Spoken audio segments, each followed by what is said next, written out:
I bring you a disciplined and a humanitarian and a faithful and courageous woman, Cherelle Griner.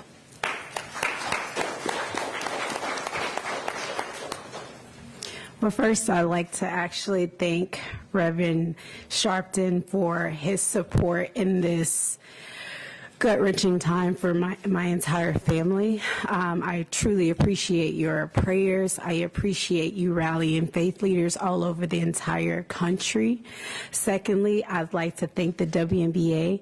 You guys did not have to go to the extreme measures that you have in honoring my wife this entire WNBA season, from the thoughtless efforts to immediately compensate her salary, to immediately lift her up the entire season.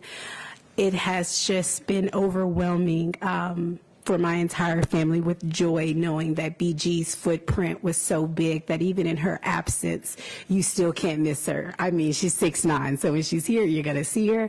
And you guys did the unthinkable by making her presence still known and visible even in her absence. And so we are BG, and I'm so grateful that every single last one of you in the league took the time to make sure that everybody understood the importance of understanding what We Are BG is in her absence.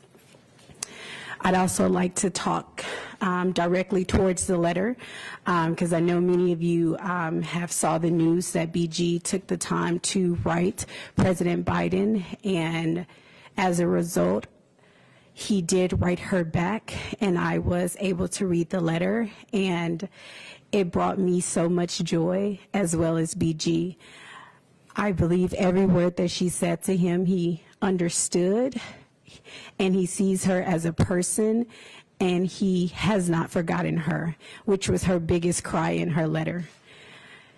So I'm grateful and I'm thankful that the administration, that was the first one that BG ever voted for, took the time to see her as a person, to see her in the midst of what she's going through, and to speak to me directly and let me know that they are exhausting all efforts to bring her home.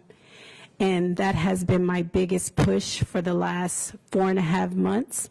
And so at this point, I am in the position where I understand that what they are doing is very challenging due to the circumstances with Russia and the United States right now. And so I want to make it very clear that our next move as supporters for BG is to make sure that the administration understands that they have our full support in doing any and everything necessary to be able to bring BG home, as well as every other wrongfully detained American. Thank you for your love, thank you for your support, and thank you again for keeping my wife's name and legacy very visible while she's not here on U.S. soil. Thank you.